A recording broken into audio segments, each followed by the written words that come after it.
अस्सलाम वालेकुम नाजरीन, आप देख रहे हैं INN चैनल। मैं हूं शेख अहमद अली। आज की खास बात में हम देखेंगे कई अहम कौमी और बैनुल अक़वामी खबरें। हिंदुस्तान में नए साल यानी 2023 की आमद का जश्न शुरू होने में अभी आधा घंटा बाकी है, लेकिन न्यूजीलैंड में तो ये जश्न शुरू हो चुका है। न्यूजीलैंड नए साल का जश्न मनाने के मामले में दुनिया का पहला मुल्क है, जहां ऑकलैंड में आतिशबाजी के साथ 2023 का आगाज हुआ। ऑकलैंड के सबसे मशहूर स्काई टावर को जगमगाती लाइट से सजाया गया, जहां नए साल से कबल की शाम एक तकरीब के दौरान जबरदस्त आतिशबाजी की गई। दरअसल न्यूजीलैंड का शहर ऑकलैंड दुनिया के सबसे शुमाली हिस्से में मौजूद है और नई सुबह दुनिया के शुमाली हिस्से से ही शुरू होती है।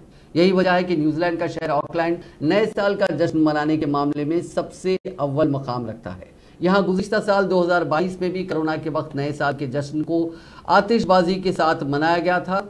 जहां तक हिंदुस्तान का सवाल है, ऑकलैंड के मुकाबले यहां नए साल का जश्न तकरीबन 7.5 घंटे बाद मनाया जाता है। हिंदुस्तान में अभी 11 बज चुके हैं, यानी अभी नए साल का असल जश्न शुरू होने में कुछ मिनट बाकी हैं। हमें नए साल के लिए मजीद कुछ मिनट इंतजार करना पड़ेगा।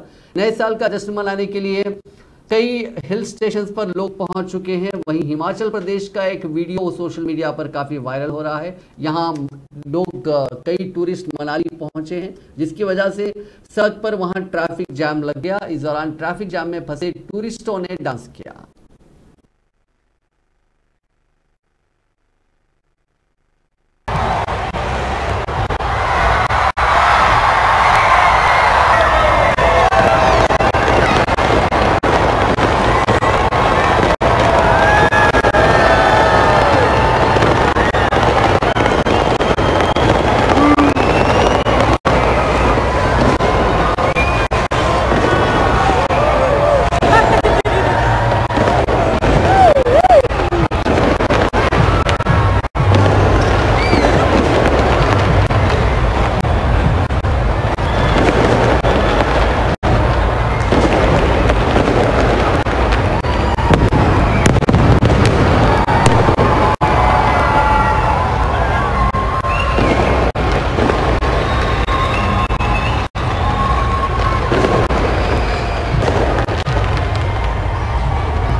कांग्रेस के साबिक सदर राहुल गांधी ने चीन पॉलिसी के सिलसिले में मरकजी हुकूमत पर हमला करते हुए हफ्ते को कहा कि चीन और पाकिस्तान को मुत्तहिद न होने देना मुल्क के मफाद में है और मोदी हुकूमत ने इस पॉलिसी पर अमल नहीं किया।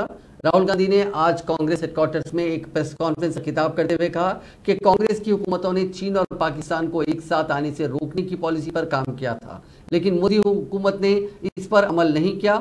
इसीलिए चीन आज बड़ा खतरा बन गया है।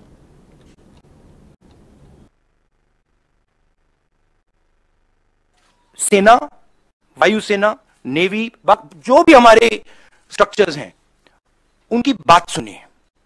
वो क्या कह रहे हैं, उनकी बात सुननी है, उसकी रिस्पेक्ट करनी है। इसका मतलब जो आप पॉलिटिकल यूज कर रहे हो उसको आपको बंद करना पड़ेगा एकदम, ठीक है। दूसरी बात, जो हमें प्रिकॉशंस लेने हैं, और वो मिलिट्री प्रिकॉशंस हैं मगर नॉन मिलिट्री प्रिकॉशंस है, वो आप शुरू कर दीजिए। तीसरी बात, जो बॉर्डर पे हो रहा है उसको आप छुपाइए मत, क्योंकि चाइना को मैसेज आ रहा है।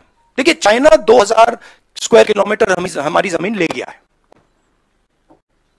चाइना को मैसेज, प्रधानमंत्री जी ने कहा कि कोई अंदर नहीं आया, मैं आपके घर के अंदर आ गया, ठीक है, और फिर मैंने आपसे कहा भैया मैं नहीं, आपने मुझसे कहा कि नहीं, तो आप तो आए नहीं, तो मैं कौन सा मैसेज ले जाऊंगा? तो ये मैसेज उनको जा रहा है। तो हमें क्लियरली ये कहना है भैया आप अंदर आए हो, पब्लिकली कहना आप अंदर आओ, निकलो यहां से। तो ये सरकार इस पे कंफ्यूजन में है, और मैं चाहता हूं कि ये कंफ्यूजन हटे। अब मेरे बारे में क्या करते हैं, जब मैं सरकार की बात करता हूं एकदम कहते हैं मैं आर्मी की बात कर रहा हूं। नहीं, मैं आर्मी की बात नहीं कर रहा हूं, मैं सरकार की बात कर रहा हूं। सरकार में और आर्मी में फर्क है। सरकार ने गलत निर्णय लिए हैं तो सरकार को आर्मी के पीछे, नेवी के पीछे, एयरफोर्स के पीछे नहीं छुपना चाहिए, ये कायरता है। और सरकार को ओनर करना चाहिए कि हमने ये किया, ये गलती हुई, अब इसको हम ठीक कर रहे हैं और हम उनको मदद करेंगे। पूरा ऑपोजिशन, सिर्फ मैं नहीं, पूरा ऑपोजिशन सरकार को मदद करेगा। मगर बताइए तो क्या हुआ? राहुल गांधी की सिक्योरिटी को लेकर आज एक प्रेस कॉन्फ्रेंस में एक सवाल किया गया था। राहुल गांधी ने इस पर काफी बड़ा खुलासा किया। उन्होंने कहा कि मैं भारत जोड़ो यात्रा कर रहा हूं, ऐसे में बुलेट प्रूफ गाड़ी में कैसे चल सकता हूं? जब दूसरे कायदीन गाड़ी से बाहर निकलते हैं, रोड शो करते हैं तो कोई प्रोटोकॉल नहीं टूटता, लेकिन मेरे लिए केस बनाया जा रहा है।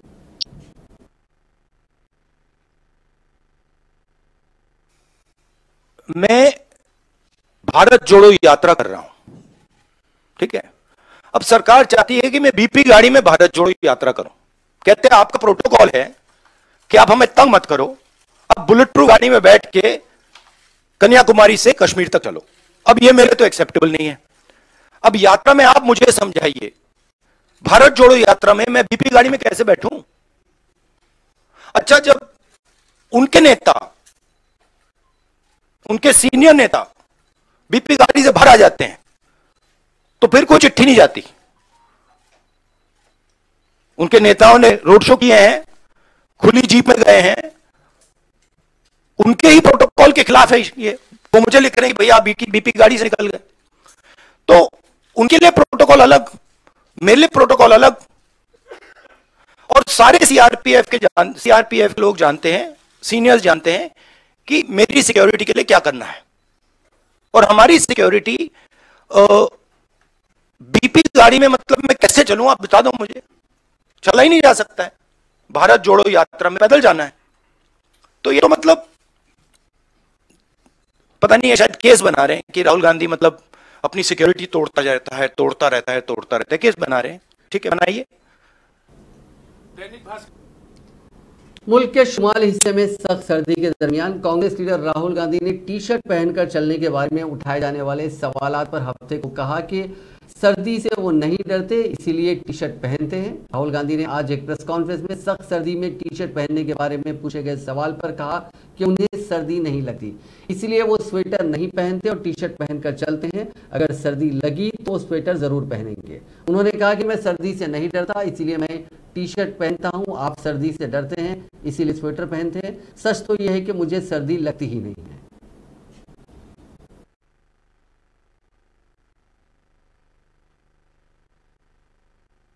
भास्कर से अनिरुद्ध, मैं मुझे बताओ एक बात, मुझे समझा, मुझे समझ नहीं आ रही बात। ये टी शर्ट से आपको इतनी डिस्टर्बेंस क्यों हो रही है? मतलब एक भी यहाँ टी शर्ट में नहीं बैठा है।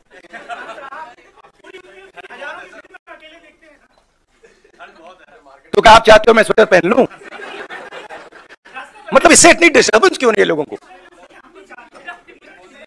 अच्छा, तो मैं ऐसे करूंगा, यात्रा के बाद मैं वीडियो बनाऊंगा कि टी शर्ट में कैसे चला जाता है और ठंड को कैसे कन्फ्रंट किया जाता है, बना दूंगा आपके लिए। भास्कर से अनिरुद्ध,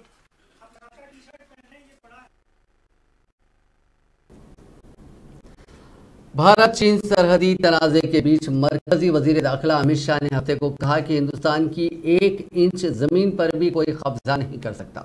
मुझे भारत चीन सरहद की बिल्कुल भी तशवीश नहीं है। हमारे आईटीबीपी के जवान सरहद पर गश्त लगा रहे हैं और हमें उन पर पूरा भरोसा है। उनके रहते किसी की मजाल नहीं है कि हमारी 1 इंच ज़मीन का भी कोई कब्जा ले सके। अमित शाह का बयान तवांग में झड़प के 20 दिन बाद आया है। अमित शाह के इस बयान को राहुल गांधी के उस बयान का जवाब भी माना जा रहा है जिसमें उन्होंने कहा था कि चीन और पाकिस्तान डोकलाम और तवांग जैसे इलाकों में कुछ बड़ा प्लान कर रहे हैं।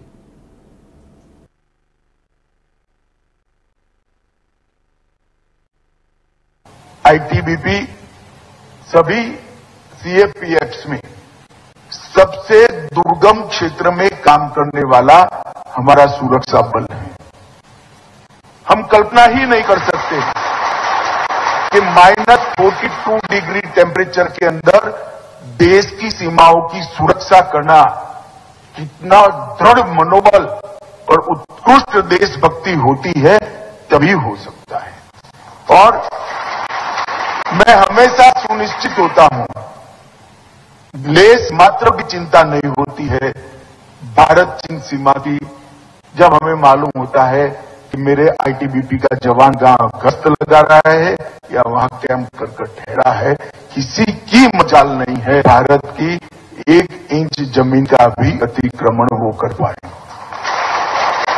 आईटीबीपी के ने अपने स्थापना काल से विषम भौगोलिक परिस्थितियों में, विषम एटमॉस्फेयर के अंदर और कठिन से कठिन क्षेत्र के अंदर बहुत अच्छा परफॉर्म किया है। इसलिए मैंने ठेठ उत्तर के जितने भी राज्यों का दौरा किया है, चाहे अरुणाचल हो, कश्मीर हो, लद्दाख हो, हर जगह पे आईटीबीपी के जवान को हिमवीर कर भारत की जनता बुलाती है और ये उन्होंने दिया हुआ युक्ति है। और मैं मानता हूं पद्मश्री और पद्म विभूषण से भी बड़ा उपनाम भारत की जनता ने मेरे आईटीबीपी के सिपाही को दिया है। ये बहुत बड़ी उपलब्धि है क्योंकि ये सरकारी उपनाम नहीं है। आईटीबीपी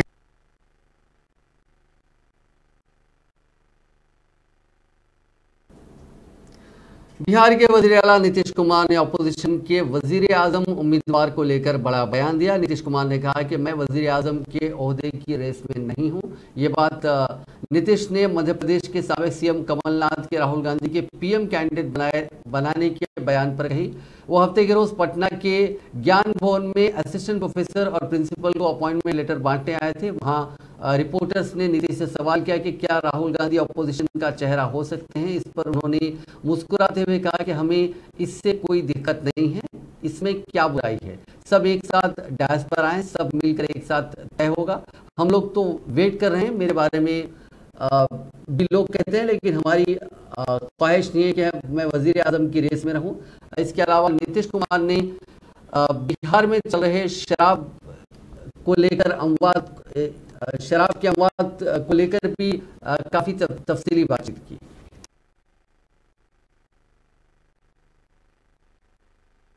कुछ भी हुआ है उस पर जनता से एकदम सरकार की तरफ से सब लोग, दोनों डिपार्टमेंट के लोग पूरी तरह इस पर देख रहे हैं कहाँ क्या है और एक एक चीज की जांच कर रहे हैं कि कहाँ कैसे हुआ, कौन किया, कौन लाया, एक एक चीज को देख रहे हैं। अब जैसे ही घटना घटी तो उस पर सब तरह तरह की बात आई, वो तो छोड़ दीजिए, उस पर हमको कुछ नहीं कहना। लेकिन जैसे ही घटना घटी थी उसी समय हमने अधिकारियों से कहा कि भाई क्या हुआ है, कैसे हुआ, इसको तत्काल देखिए। और सबको कहा गया कि एक एक चीज पर नजर रखिए, तो कोई गड़बड़ काम कर रहा है तो उस पर नजर कैसे नहीं। ये सब हम लोग पहले ही कह दिए थे और उसके बाद तरह तरह की बात आने लगी तो हम लोग क्या करते हो ही रहा कर रहा है, बिल्कुल कर। एक सबसे बड़ी बात है कि एक तो इतना आप जान लीजिए, ज्यादातर लोग तो शराबबंदी के पक्ष में है, लेकिन क्या करिएगा, कुछ लोग तो होता ही ना है, हम लोग शुरू से नहीं कर रहे हैं, तो इधर उधर करता है, वो अच्छा काम नहीं करता है, समझाया जाता है, और फिर भी जिनको जिम्मेवारी दी जाती है उसमें भी सब ठीक ढंग से कभी कभी काम नहीं करता है, तो एक्शन उस पर भी होता है। तो इसलिए एक एक चीज को देखा जाता है कि भाई कहीं कुछ हुआ है देखिएगा ना। तो आजकल देख रहे हैं कहाँ कहाँ पकड़ा रहा है, कहीं कोई बाहर से आ रहा है, कहीं कोई अंदर कर रहा है, तो रोज पकड़ा रहा है, गिरफ्तार कर रहा है। और हमने ये कह दिया कि बिना मतलब का लोगों को नहीं, असली जो करता है अंदर तौर पर उसी को खोजिए और उसी को पकड़िए, ये हमने कहा है। फायदा के लिए नहीं। देखिए आप तो जानते हैं, हम सब दिन जाते हैं ना देखने के लिए, जो भी काम शुरू हम लोग पहले से किए हुए हैं उसका क्या इम्पैक्ट है, कहाँ क्या कमी है, किनको क्या दिक्कत है, एक एक चीज देखने और समझने जाते हैं। एक तो विकास का काम कितना हुआ और दूसरी बात है कहाँ पर और क्या कमी है, वो सब देखने जाते हैं हम। उसके चलते उसका एकदम बिल्कुल आकलन करने, देखने, स्पॉट पर जा करके ये सब के लिए हम जाते हैं। तो आप लोग तो पहले से मालूम ही है हमारी जो यात्रा होती है तो इस तरह का।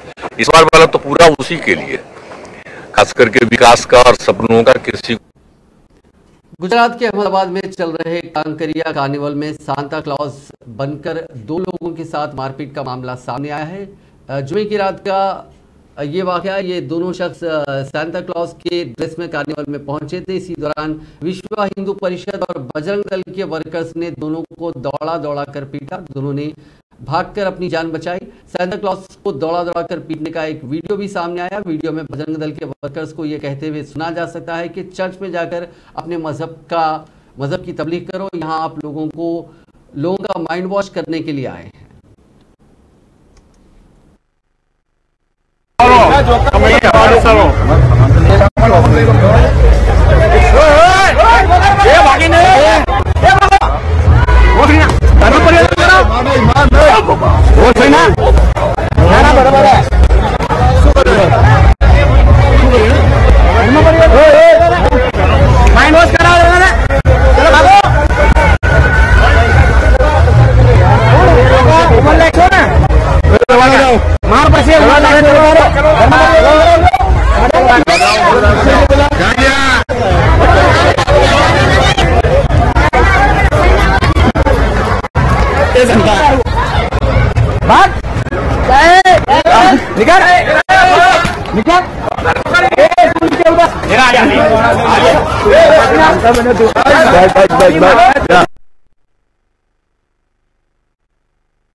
टीम इंडिया के विकेटकीपर बल्लेबाज ऋषभ पंत जुमे को दिल्ली से रुड़की अपने घर जाते हुए हादसे का शिकार हो गए थे। वो देहरादून के मैक्स अस्पताल में जेरे इलाज हैं। जुमे को उनके चेहरे की प्लास्टिक सर्जरी हुई।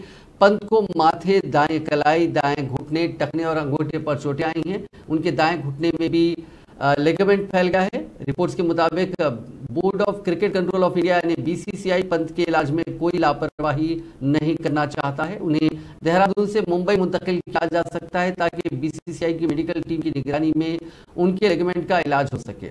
यही नहीं, जरूरत पड़ने पर बीसीसीआई उन्हें इलाज के लिए बैरून मुल्क भी भेज सकता है। आज ऋषभ पंत से मिलने के लिए बहुत से वीआईपीज पहुंचे, जिनमें अनुपम खेर और अनिल कपूर भी शामिल है। इसके अलावा मकामी बीजेपी एमएलए ने भी ऋषभ पंत की सेहत से मुतालिक जानकारी हासिल की। इसी दौरान पुलिस ने यह खुलासा किया है कि ऋषभ पंत का हादसे के बाद उनके सामान की चोरी नहीं की गई। मीडिया में कुछ खबरें आई थी जिसमें कहा गया था कि ऋषभ पंत की गाड़ी जब हादसे का शिकार हुई तो मकामी लोगों ने उनका सामान चुराया। पुलिस ने इन खबरों की तरदीद की।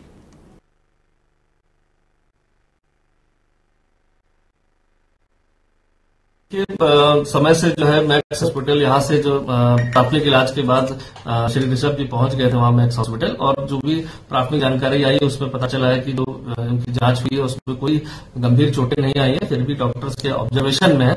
साथ ही साथ ये भी देखने में आया कि कुछ मीडिया पोर्टल्स पर या चैनल्स पर जो है ऐसी बात भ्रमित प्रसारित की जा रही है जिसमें बताया गया है कि उनके पैसे या चेन या युवकों ने कुछ लूट लिए हैं, जबकि यह कथन एकदम गलत है। क्योंकि मौके पर जो रोडवेज के कर्मचारी द्वारा तत्काल फोन किया गया था, फोन के तत्काल कुछ ही मिनटों में ही, क्योंकि हमारी चेक पोस्ट पुलिस भी पहुंच गई थी, कार में चूंकि आग लग गई थी, उसको बचाना ज्यादा महत्वपूर्ण था, तो उनको तत्काल हॉस्पिटल लाया गया।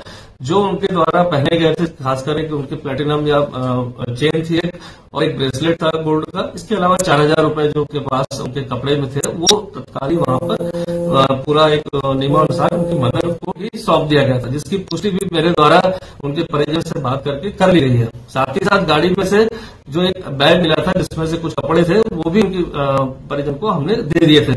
बाकी क्या है, उनके परिवार से मिलकर हैं, डॉक्टर साहब ने बात करी, कैसी तबीयत है उनकी और क्या डेवलपमेंट है इस समय? देखिए, अभी उनकी हालत जो है वो स्थिर है और जो उनकी बैक जो बैक पर जो उनकी चोट लगी है उससे थोड़ा सा अभी उनको प्रॉब्लम है, क्योंकि उस लेटे हुए हैं स्ट्रेट, तो नीचे से थोड़ा प्रॉब्लम कर रही है। और नी में जो लिगामेंट्स हैं, लिगामेंट्स का अभी ये है कि अभी MRI से स्थिति, जो डॉक्टर हैं जो ऑर्थो हैं उनका ये कहना है कि लिगामेंट्स जो ब्रेक हुए हैं उनका अभी MRI नहीं करना, क्योंकि उससे अभी स्थिति स्पष्ट नहीं हो पाएगी, क्योंकि क्लॉट्स जो हैं वो ब्लड के दिखेंगे, उसमें थोड़ा सा समय लगेगा। इसके अलावा जो प्लास्टिक सर्जन है राकेश जी, डॉक्टर राकेश, उन्होंने आज ड्रेसिंग की है, पहली ड्रेसिंग हुई है प्लास्टिक सर्जरी के बाद। स्थिति में सुधार है, कल के मुकाबले आज कम से कम 10% का उनको, मुझे ऐसा लगता है कि लाभ है, दिख पा रहे हैं, बात बोल पा रहे हैं थोड़ा सा, और लेकिन चोटें काफ़ी हैं, इंटरनल है, पैर में है, तो थोड़ा सा समय लगेगा। देखिए, इसके संबंध में जो BCCI के डॉक्टर्स हैं वो मैक्स के डॉक्टर्स के साथ टच में हैं। उन लोगों ने एक पैनल आपस में बना लिया है, उस पैनल में जो रिपोर्ट मैं और अनिल साहब यहाँ आए हुए थे, तो हमारा उत्तरदायित्व तो बना कि हम पता लगा कि ऋषभ की हॉस्पिटल में एज कॉमन नागरिक मैं और अनिल साहब उनको देखने उनकी माता जी से मिले। He is much better, his spirits are very high, और सबकी दुआएं, पूरे हिंदुस्तान की दुआएं उनके साथ हैं, तो जल्दी बिल्कुल बस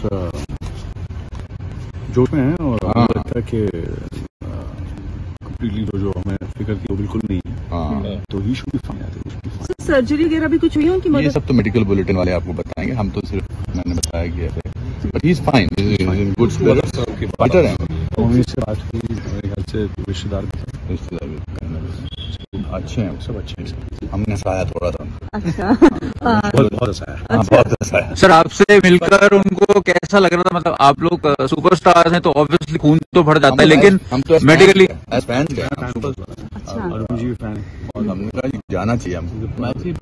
ब्राइटेस्ट नीचे लॉबी में बैठे रहे 15 मिनट, हमने तो फिर किसी डॉक्टर ने हमको पहचाना, मतलब हमने मास्क वास्क लगाए थे, तो फिर हम उनको गए। और मुझे लगता है कि ऐसे मौके पर जाना जरूरी होता है, ढाढ़स बनाने, प्रोटोकॉल का हिसाब रखते हुए, हमने हॉस्पिटल प्रोटोकॉल का हिसाब रखते हुए we just let and we are happy and we wish him happy.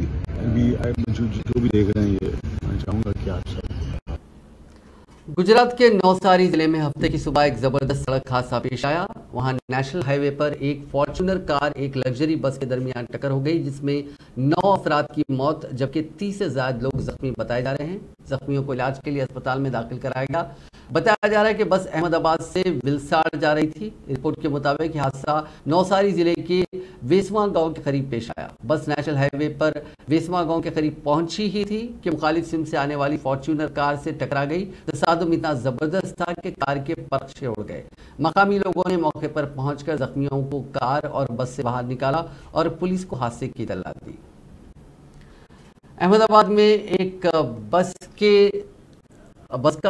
का हादसा पेश आया। इसमें बस गुजरात कॉलेज जाते हुए शहीद केनारीवाला बस स्टैंड के करीब इस बस में आग भड़क उठी।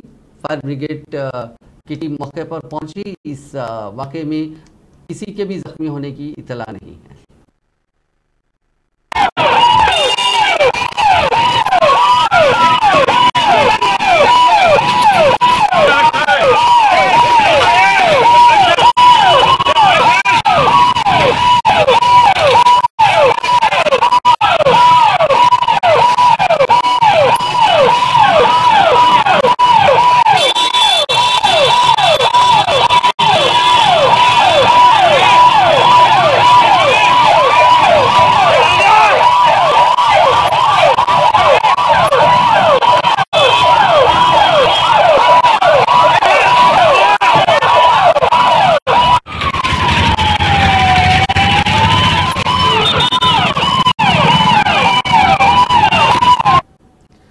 सुप्रीम कोर्ट ने पूरे मुल्क के पुलिस स्टेशनों में एक खुसूसी यूनिट कायम करने की हिदायत दी है ताकि सड़क हादसे के मामलात की तहकीकात और उससे मुताल्लिक दावों के तस्फिये के लिए सहूलियात फराहम की जा सके।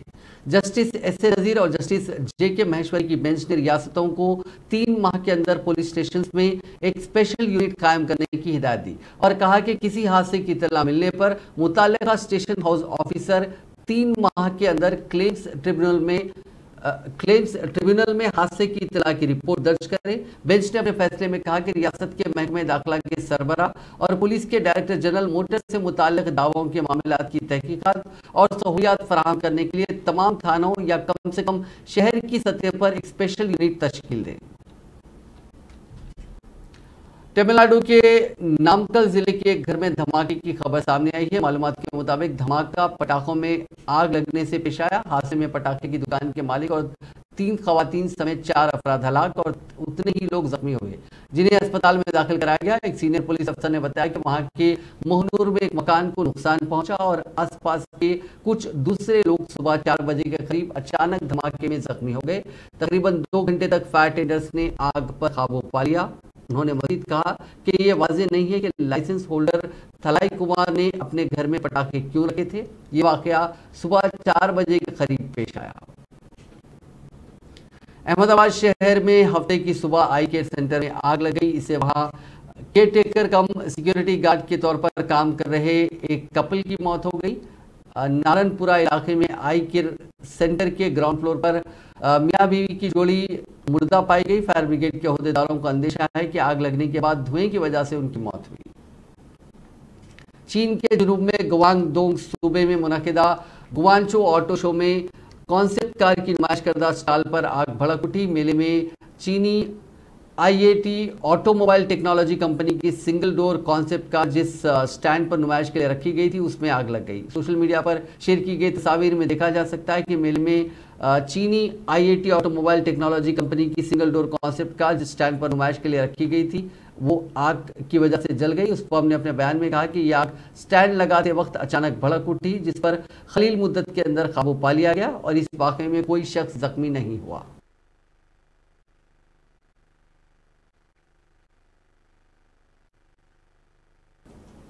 तुर्की के एडन सूबे के एक रेस्टोरेंट में जुमे को ब्लास्ट होने की वजह से 7 लोगों की मौत हो गई। पुलिस का कहना है कि रेस्टोरेंट में गैस लीक की वजह से वाकया पेश आया। दूसरी तरफ लोकल एडमिनिस्ट्रेशन ने कहा कि पूरी जांच के बाद ही असली वजह सामने आएगी। जानकारी के मुताबिक इस वाकये के वक्त रेस्टोरेंट में करीब 20 लोग मौजूद थे। 7 की मौत हुई जबकि 5 जख्मी हुए हैं।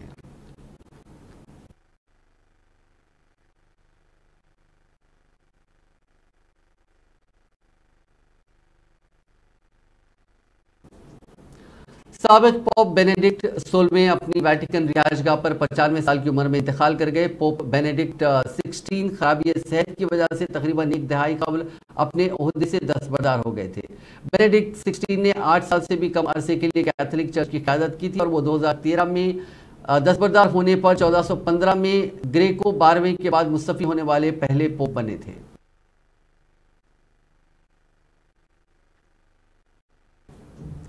अमेरिका के पोर्टलैंड शहर से हैरान करने वाला वीडियो सामने आया। वहां एक खातून ने 3 साल की बच्ची को रेलवे ट्रैक पर ढकेल दिया। ये वाकया 28 दिसंबर का बताया जा रहा है। पुलिस ने कार्रवाई करते हुए 29 दिसंबर को उस खातून को गिरफ्तार कर लिया।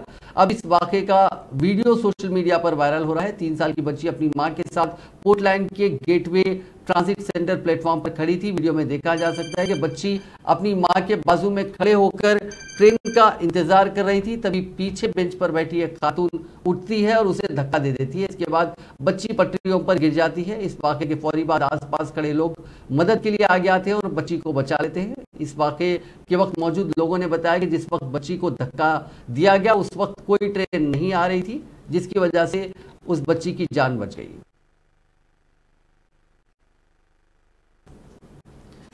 पुर्तगाल के लेजेंडरी फुटबॉलर क्रिस्टियानो रोनाल्डो, जिन्होंने हाल ही में मैनचेस्टर यूनाइटेड से अलहदगी अख्तियार कर ली, सऊदी अरब के फुटबॉल क्लब अल नसर में शामिल हो गए। अल नसर ने जुमे को ट्विटर पर इसकी तस्दीक करते हुए कहा कि तारीख रकम की जा रही है। ये माहिदा न सिर्फ हमारे क्लब को शानदार कामयाबी हासिल करने की तरगीब देगा, बल्कि हमारी लीग, हमारे मुल्क और हमारी आने वाली नस्लों, लड़कों और लड़कियों को बेहतरीन बनने की तरगीब देगा।